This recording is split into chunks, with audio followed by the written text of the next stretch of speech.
successo al botteghino non esaltante, saranno poi valutati come due grandi capolavori, Giù la testa e C'era una volta in America.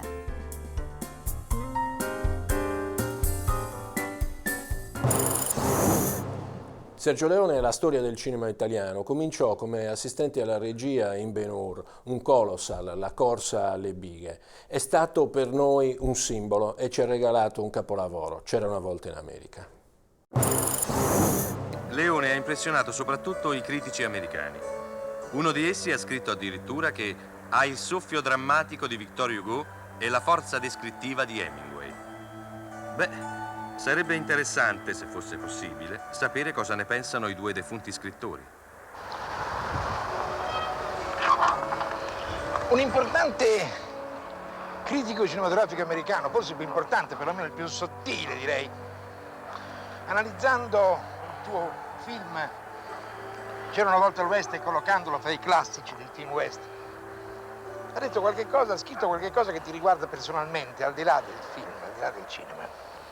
Ha detto: Sergio Leone, che guarda con ironia europea, ironia latina il nostro mondo, rivela di avere in parte uguali delle concezioni di tipo marxista e delle concezioni fondamentali di tipo cristiano.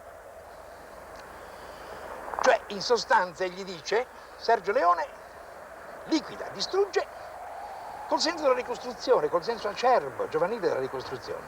Ora vorrei darti una domanda. Tu, facendo il regista, facendo il cinema, combatti per qualche cosa, ti batti per qualche cosa, hai un'ideologia politica? Diciamo che non mi batto per imporre le mie idee agli altri, mi batto soprattutto per non lasciarmi imporre quelle degli altri. Cioè, sei in posizione difensiva, ma come concili a un certo momento il tuo lavoro con una verità anche larvata, anche così, che possa essere trasmessa? Guarda, io credo che il dramma del cinema sia proprio questo, cioè quello che si baratta per cinema politico. La politica oggi è difficile non includerla in un film perché entra da sola.